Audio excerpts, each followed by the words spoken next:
over to you, Mark. Well, welcome to Featherstone Rovers this morning for announce the new coach of Featherstone Rovers for 2022 onwards.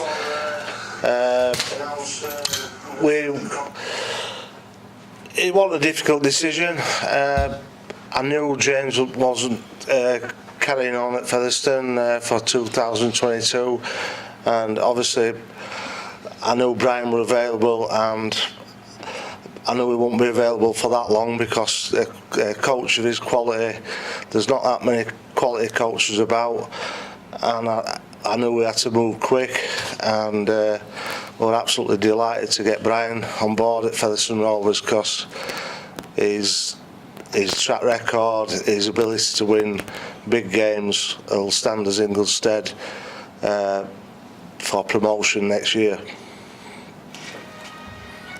Okay. Brian, do you? Yeah. So just to follow on from Mark there, I'm really pleased and I'm excited about signing as head coach of Featherstone Rovers. There's a decent project here, and I understand the task that's ahead for the club. I understand the club as well.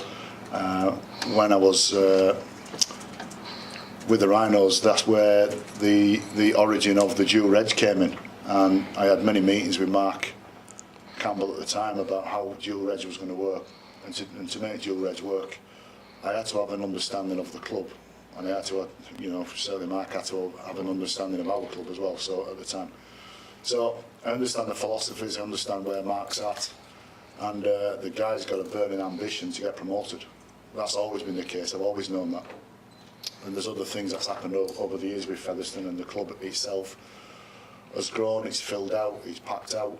And it's one of the most progressive clubs in the game, but it has got that single objective of getting promoted to Super League, and that's what Mark got me here for, and that's my task, and I'm really excited about the project that's ahead. There's not many projects in the game at the moment. There's not many clubs who've got the ambition that Featherstone Rovers have, but the script that lies before us about doing something that hasn't been done before with Featherstone is one of the main reasons I'm here. Okay. No, it was just to reiterate really Mark's point. We hadn't planned for James making the decision that he'd done, so we moved really quickly. I said when I first came to the club that in the same way Brian has seen Mark's ambition to take this. He's taken the club to a Super League level off the field. We need to now get to that point on the field. And to be in the last two grand finals and come so close, it's frustrating for us all, and we won't leave any stone unturned until we reach that goal. And hopefully, Brian's appointment will be a game changer for the club. I think it's interesting. I've known Brian over a short period of time, really, but it's certainly in the last 2 years, it's through some periods of kind of significant adversity. And it's when I've seen some of the biggest challenges, both personally and on the sporting field, when I've seen Brian deal with those, it strengthens my resolve even more about why we've brought him to the club. He's a guy with a burning ambition to kind of take this club, and I think Mark's known Brian for a long time. I have, and we're absolutely kind of confident this is the right appointment for the club. Okay, guys, we'll take some questions now.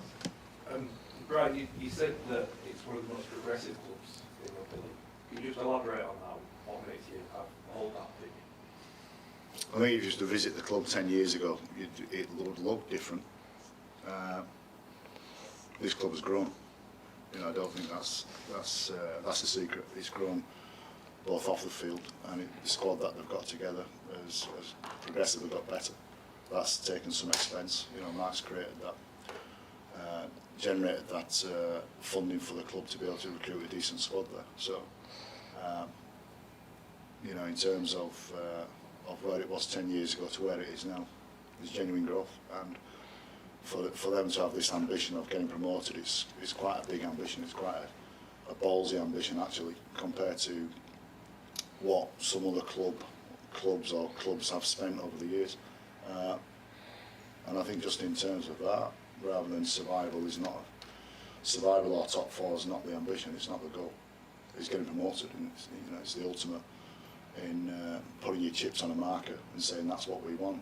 And if we don't come up with the goods, we'll be disappointed. But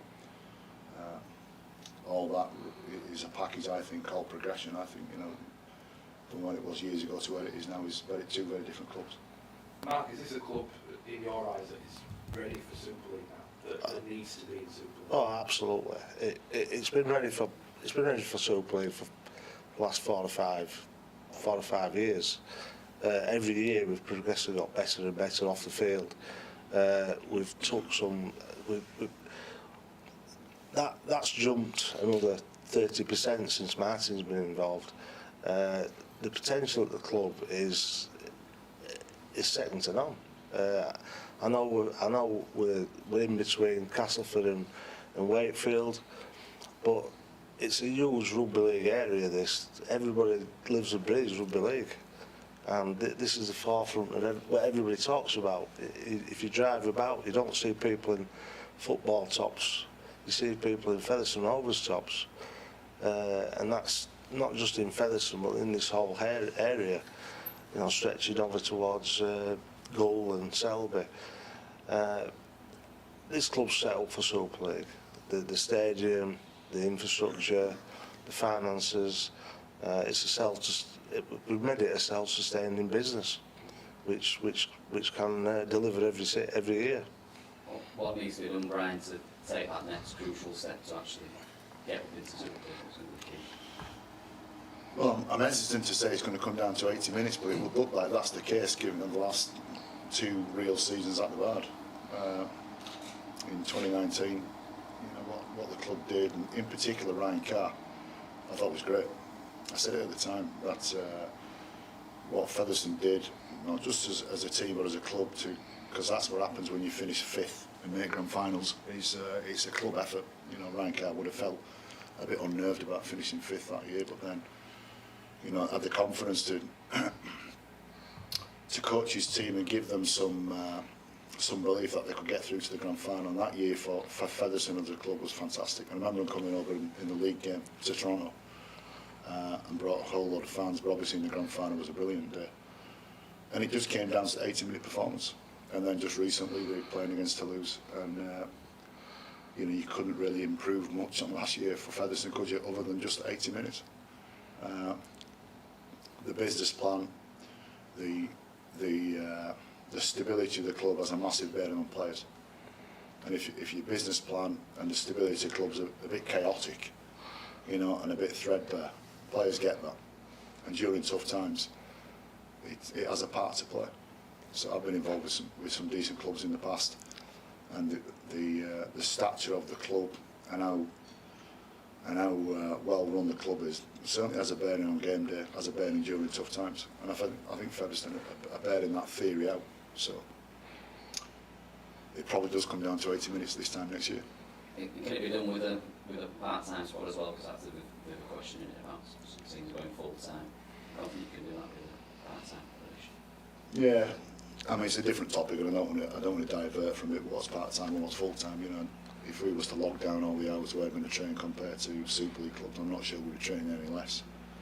I think in terms of rehabilitation and some of the sports science that Super League clubs are able to offer, that would be the difference. But can we get promoted as a part-time club? Yeah, absolutely, for sure. That's my task, is to make it as it can be. Are you confident promotion is achievable this time around, Brian? Yep. Yeah. Go on. It seems like you just asked the same question as him. What's your context? There's a lot of good teams in this competition. A lot of good squads, a lot of money being invested. Are you confident that you've got the squad in place to be able to come out with all? Well, if you look at what they did last year, you'd have to say yes. There's going to be some movement, I'm sure. After 10 rounds, I'll get a feel for the squad. We may need something adding.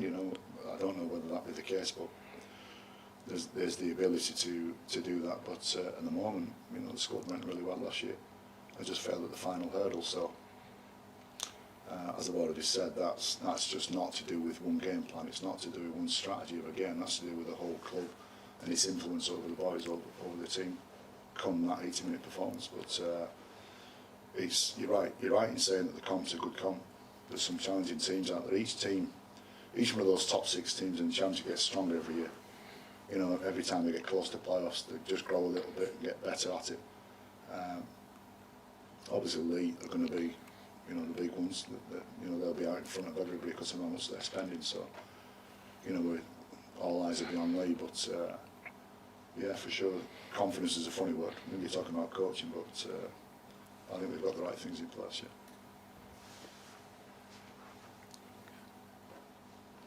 Brett, one question for you. You've obviously played with Brian previously.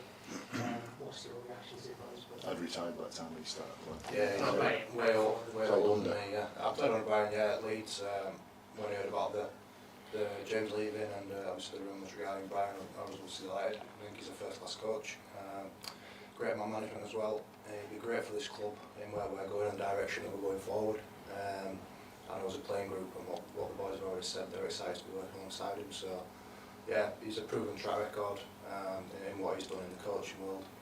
And yeah, we're delighted to have him on board and hopefully now we can take the first step